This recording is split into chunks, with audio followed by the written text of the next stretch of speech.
My and your Minute with Alan. This one is on building dynamic communities. I've built a global community, and this is not internet based. There are internet aspects to it, but it's not just something on the internet. I did this by mistake or by accident or not knowing, fortuitously perhaps, early on. But then I realized I had one. And a community to me is a group of people with shared values.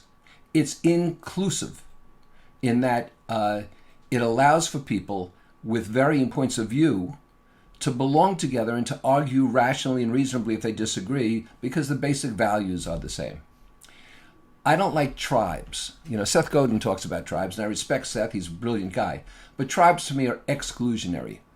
You belong or you don't based on this, and that. You have to have certain totems, and you have to have a pretty strict compliance to things. So I believe in community. And I help people build communities. I build communities on a retail basis of entrepreneurs and consultants and coaches and so forth, but I help people build communities of their clients. A buddy of mine, a friend of mine, is Dan Gilbert, who was a professor of psychology at Harvard. I think he has since retired. Too early, but he did. He spoke at one of my events for me, and he wrote the book Stumbling on Happiness, which is a terrific book. And in Dan's research, he found that people who say they go to church regularly also scored as much happier than the average response. But people who said they believe in God did not score higher than the average response on the happiness scale.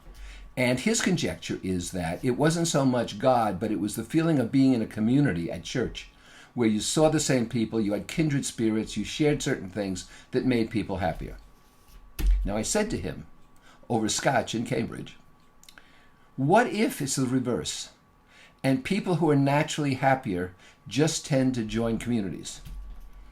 And the honest scholar that he is, he said, I can't prove that that's not the case. I'm just telling you what I think is the case. I think so too.